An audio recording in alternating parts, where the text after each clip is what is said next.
Achei que eu tinha lido uns 12 livros por aí, fui contar, deu 8, fui ver melhor, eram 7. Eu tô assim de saúde. Oi, eu sou a Cata, esse aqui é o CriaLT, onde a gente fala sobre livros, literatura, a gente faz vlog de leitura, toda semana tem vídeo no canal de uma coisa diferente, ou às vezes não tem vídeo. E também eu falo sobre livros nas minhas outras redes sociais. Na rede das dancinhas o meu arroba é CataJukoski, que vai estar aí na tela pra vocês, e nas demais redes é arroba CriaLT, igual aqui.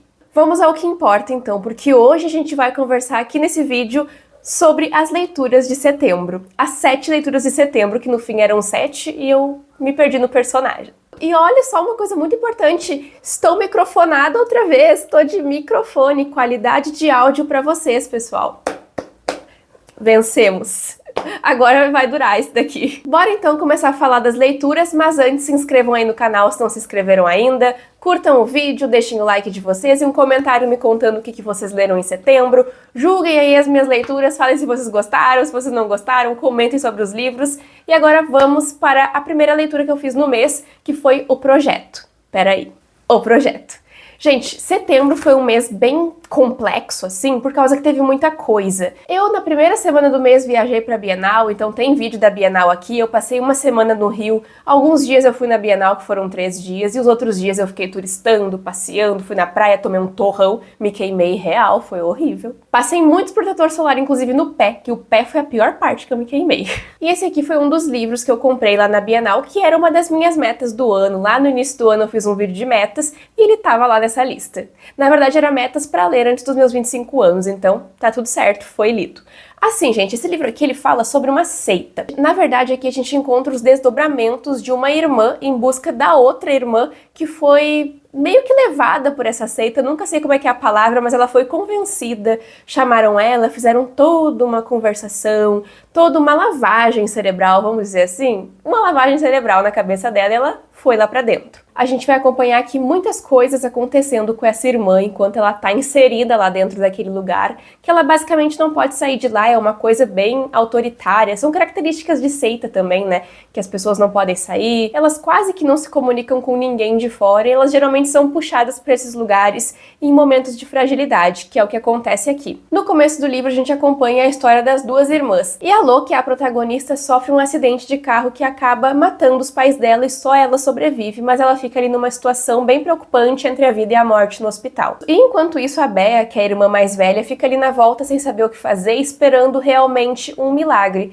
que é quando chega esse cara charmoso, convincente, legal, tão galera, sabe? E muito manipulador também, que é o Lev. Esse tipo de pessoa como Lev é o tipo de pessoa que mais me assusta. Eu me assustei tanto com esse cara, gente, que eu sonhei com ele, sonhei com a imagem que eu criei dele, porque quando eu tô lendo, eu imagino as figuras dos personagens, os lugares, o hospital que ela tava, eu imaginei tudo assim.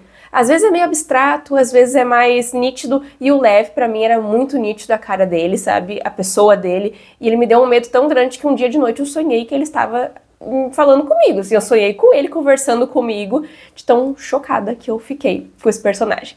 Porque ele tem um poder de convencimento tão grande, ele é o líder do projeto, que é como se chama esse lugar, o projeto tem um nome. Projeto Unidade. E esse cara promete pra Bea a salvação. Ele garante pra Bea que a Lo vai se recuperar. E é exatamente isso que acontece. Então, quando isso acontece, quando a Lo se recupera e fica bem, a Bea já nem tá mais perto dela mais e ali elas crescem afastadas. Passam-se alguns anos, né? A gente pula alguns anos aqui, e enquanto a Lo cresce, vai trabalhar, vai pro mercado, ela começa a trabalhar num jornal, se eu não me engano, a gente sabe que a Bea tá inserida lá no projeto. Só que um belo dia chega um senhor ali onde a Lo trabalha falando que o projeto assassinou o filho dele. A partir disso, a Lo decide se infiltrar no projeto e fazer de tudo para conseguir chegar mais próximo, entender melhor o que tá acontecendo, para tirar a Bea de lá, porque ela sabe que aquele lugar é perigoso. E é então que começa a jornada dela em busca da irmã. A gente vai ver aqui muito sobre a relação delas. A escrita também da Courtney Summers é muito contagiante. Eu fico ofegante lendo, eu fico assim, meu Deus, me dê mais. O que vai acontecer agora? E eu confio muito na escrita dela. É uma coisa meio estranha, mas eu gosto muito dos livros dela. Sage também é um livro muito bom que eu já li, já falei aqui no canal, eu acho, mas faz muitos anos que eu li. Enfim, esse aqui é um livro de suspense, é um terror psicológico, eu acho, assim, um suspense, realmente uma coisa mais psicológica, psicológica, sobre o perigo das pessoas, os personagens são personagens perigosos, as coisas aqui são perigos reais que me pareceram tão palpáveis assim. Eu senti os perigos dessa história, por isso que ela me marcou tanto. Gostei muito da leitura, acho que valeu muito a experiência. Podia ter deixado pra ler em outubro, não me liguei de fazer isso, né, Halloween. E só pelos comentários que eu já fiz aqui, acho que deu pra perceber que foi um livro que eu gostei bastante de ler, né? Então fica aí a recomendação pra quem quer um thriller, um suspensezinho, vai adorar essa história. Depois que eu terminei de ler o projeto, eu comecei a ler em vlog aqui com vocês, um vlog de leitura lendo os livros que eu tinha como metas pra esse ano, pro final do ano, sim, que foi Nada para Ver Aqui. Eu já tinha grandes expectativas com essa história, mas ela me surpreendeu. Como eu falei pra vocês lá no vlog, que eu vou deixar aqui no card pra quem quiser assistir, que eu falo bem mais sobre o livro lá e falo sobre o projeto também, e sobre o próximo livro que eu vou falar depois desse, que é A Filha Primitiva. Eu sinto que esse livro aqui, ele é muito sobre o quanto a gente se aproxima da história, o quanto a gente sente as personagens e o quanto a gente consegue absorver dos dramas, dos traumas que eles passam aqui. Porque aqui a gente acompanha a história da Lily. A gente sabe que tem uma história dela com a Madison, que era a melhor amiga dela na época de ensino médio. A gente sabe que teve alguma coisa que aconteceu ali que não foi nada boa pra Lillian, porque ela acabou sendo expulsa daquele colégio. E a partir dali a vida dela foi pra um lado e a da Madison, que é uma garota muito rica, muito privilegiada, foi pra outro. Só que do nada, 10 anos depois disso, a Lillian recebe uma carta da Madison pedindo ajuda e a Lillian vai até a casa da Madison para entender o que está acontecendo. A Madison, ela é uma mulher muito influente também, mas ela é casada com um senador, então ela tem ali algumas coisas que ela esconde, ela tem todo um mecanismo, eu senti muito ela desse jeito, assim, muito preparada, muito disposta até certo ponto, sabe? Se mostrando muito disposta, porque eles estão prestes a receber os 2 filhos do senador que vão vir morar com eles agora, naquela mansão, naquela casa gigante, cheia de pessoas que trabalham ali. Então a Lillian vai acabar indo para aquela casa, porque ela vai ser uma governanta, ela vai cuidar das crianças, na verdade. Só que essas crianças, elas têm uma peculiaridade, por isso que a Madison precisava de alguém mais próximo dela, em quem ela confiasse para fazer aquele trabalho. Já que essas 2 crianças, quando elas sentem emoções muito fortes, elas pegam fogo. E assim, isso acontece, tá? Então, na verdade, aqui na história a gente vai acompanhar esse recorte da história das 2 personagens. A Madison ali tentando passar pra frente aquelas crianças porque ela não quer aquele problema pra ela e o cara também nunca tá em casa. A Madison e ele têm um filho e ele também nunca tá lá pra cuidar desse filho. Acaba então que a Lillian vai se aproximando mais e mais e vai se afeiçoando a essas crianças e ao contrário também, essas crianças se aproximam bastante dela porque são crianças muito solitárias, crianças que foram abandonadas e é muito triste acompanhar essas crianças porque elas guardam esse trauma e elas sabem que elas são um fardo na vida dessas pessoas. É um livro maravilhoso, cheio de metáforas, com frases muito boas, tem mistérios também sobre o passado da protagonista, sobre as crianças, sobre a família deles em si, é muito interessante, é uma coisa cheia de mistérios assim, mas ao mesmo tempo é tão corriqueiro, sabe, é tão pessoal, é tão íntimo, parece que a gente tá lendo o diário de alguém e é um livro muito bom. Eu recomendo muito a leitura. Eu adorei essa história. Se tu te identifica aí mais ou menos com o que eu gosto de ler, pode ir certo que esse aqui tu vai gostar. Esse próximo livro eu também li no vlog, que é A Filha Primitiva. Ele tem umas 100 e poucas páginas, se eu não me engano é por aí. Aqui a gente acompanha a história de uma mulher que a gente sequer sabe o nome dela. É um livro que vai conversar e refletir muito sobre maternidade, sobre gerações, sobre pertencimento, porque a gente começa esse livro com essa mulher dialogando sobre a maternidade. Ela acabou de ter uma filha, então ela faz muitas reflexões e ela passa essas reflexões pra gente de um jeito muito dolorido e muito magnífico. Ela fala sobre o parto em si, sobre a dor do parto, além do parto em si, a dor de estar sozinha porque ela não tem alguém com ela. Então ela fala também muito além da dor física que ela sentiu. Ela fala também muito sobre a amamentação e tudo o que aquilo significa pra ela, que ela sente que aquilo ali é o que ela pode dar de melhor pra filha dela. É um livro muito triste, tá? Eu preciso avisar pra vocês que é um livro triste e é um livro dolorido. Eu me emocionei bastante ao longo da história, porque o assunto de maternidade mexe bastante comigo, é uma coisa que eu penso bastante sobre, mas vai muito além disso também, porque aqui a personagem ela quer entender as suas raízes, sabe? Da onde ela veio e a mãe dela, que também não tem nome, as mulheres aqui não têm nomes nessa história, e isso é algo muito significativo também, tem um peso na narrativa. E essa mãe nunca fala da onde o pai dela veio, quem o pai dela é, então a protagonista não sabe disso, e ela vive a vida dela sentindo que existe um vazio naquele lugar, sentindo que aquele lugar não vai ser preenchido por nada nem por ninguém, e ela cresceu com esse medo dos homens, sabe? Não sei se é necessariamente um medo, mas é um ressentimento, porque ela sabe que todos os homens que ela conheceu, que todos os homens que passaram pela vida dela, direta ou indiretamente, magoaram alguém que ela conhece, magoaram uma mulher que ela conhece, a mãe dela, pessoas que moram perto da onde ela mora. Então ela já viu essa história várias vezes e ela se pega refletindo muito sobre isso. A protagonista também tem uma relação muito forte com a literatura e a Vanessa, que é a autora, mostra muito isso pra gente através da escrita. É um livro, assim, maravilhoso, com uma escrita muito boa de ler. É uma escrita fácil, é uma escrita fluida e é uma escrita emocionante. É um livro que conversa também muito sobre ancestralidade e o quão importante é para a protagonista a conexão dela com as raízes que ela não sabe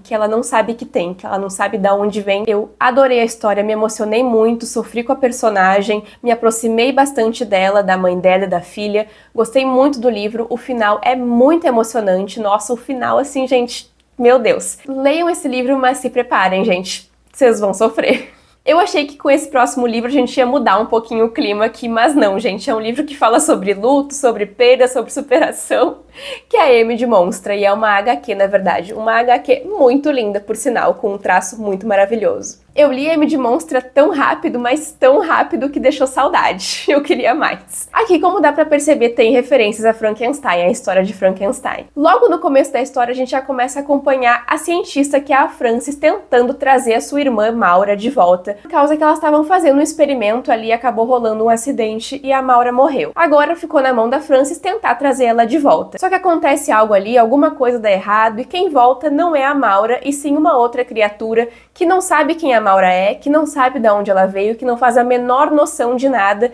E esse é um dos grandes dilemas do livro, para além do luto da Frances. A gente vai ver aqui a Amy tentando agradar a Frances de todo jeito, tentando fingir que é a Maura, mas isso não vai dar muito certo, porque ela não tem lembranças, ela não sabe quem a Maura era, então ela começa a ter os próprios interesses, ter as próprias vontades, e isso acaba gerando alguns conflitos bastante intensos aqui na história. Eu gostei muito do livro, é uma história bastante emocionante e bem rapidinha de ler por ser uma HQ. Recomendo muito para ler no Halloween, inclusive ela combina demais, e apesar de ter uma estética ali Frankenstein, né, ela é uma história bastante triste e fala muito sobre luto, sobre perda e sobre superação, como eu comentei pra vocês. Olha, gente, não tem muito mais o que falar sobre a história sem dar spoilers, e eu gostei tanto da leitura que se tiver uma continuação, por favor, só manda pra cá.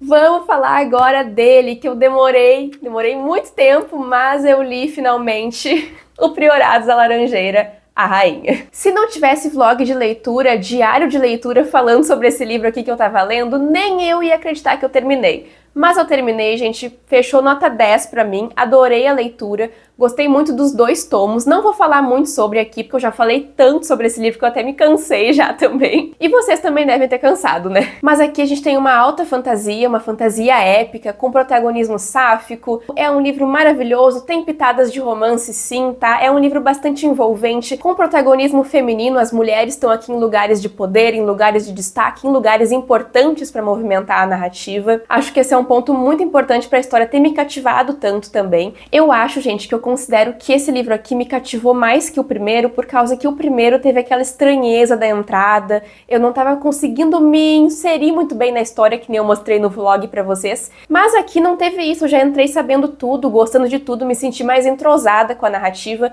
e foi assim, quer dizer, não foi tão assim porque eu demorei pra ler, mas quando eu pegava pra ler, eu só ia e lia, era só isso que eu conseguia fazer. Eu adorei essa história e recomendo demais pra quem curte fantasia, não percam a oportunidade de ler esse livro, não se assustem que ele é muito grande, porque esqueçam isso, só deem uma oportunidade pra história.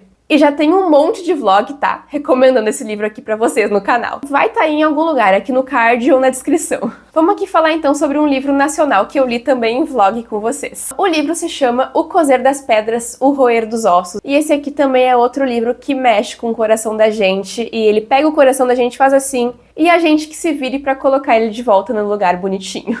Essa aqui é uma história que, como eu já falei várias vezes pra vocês em vários vídeos também, pra mim ela soa como uma homenagem à literatura nacional. O Patrick, que é o autor, fala muito sobre clássicos nacionais no perfil dele, então eu acredito que ele tenha estudado muito isso, porque ele tem aqui referências na escrita, e isso é muito interessante de acompanhar, porque é uma escrita bonita, é uma escrita bastante rebuscada, mas que eu achei bem tranquilo de me sentir inserida na história. Aqui a gente vai acompanhar o Mirto, ele é o nosso protagonista, e o que a gente vai ver aqui, na verdade, é a vida do Mirto, ele crescendo no interior do Nordeste sem muitas oportunidades, vivendo com um pai completamente abusivo, completamente violento e perigoso, que batia na mãe dele, que batia nele, que tinha questões com bebida, que vivia em bares.